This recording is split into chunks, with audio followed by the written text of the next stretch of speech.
Humans are funny. We spent thousands of years trying to cover our bodies, only to end up right back where we started, wearing almost nothing.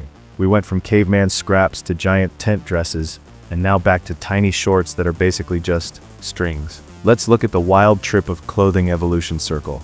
100,000 years ago, there were no malls. If it was hot, you wore a tiny piece of animal skin. Because if a tiger is chasing you in 100-degree heat, you don't want to be wearing a heavy coat. Short skins were the original air conditioning.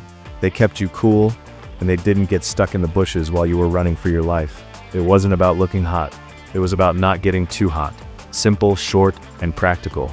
Then humans got fancy.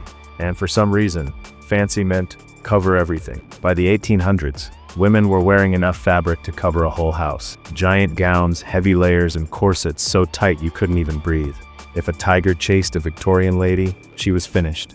She couldn't run, she could barely walk. People thought showing an ankle was a scandal.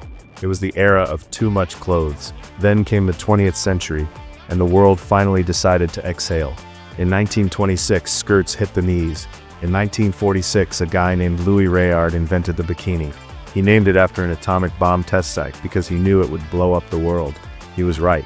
It was banned, it was called sinful, and it was scandalous. But the genie was out of the bottle. By the 60s and 70s, the miniskirt arrived, and humanity collectively said, actually, we like having legs. And that brings us to now. We've officially gone full circle. We've ditched the Victorian cages and gone back to the caveman's less is more philosophy, but with better lighting. Today, we've got crop tops that are basically fabric headbands and booty shorts for the gym. And let's talk about the hip dance era. The outfit is designed for the movement. If the hips aren't shaking, the algorithm isn't waking. We went from animal skins for survival to giant gowns for status, back to tiny bits of spandex for the gram. We're basically cavemen with iPhones and better skincare. So, is this evolution?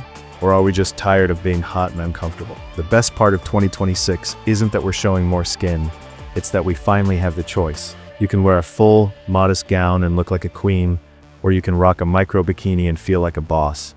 We began with nothing, overdressed for centuries, and somehow ended up right back at less is more. So dress how you like. If you enjoyed this wild trip through human fashion, hit subscribe. More fun evolutions are on the way.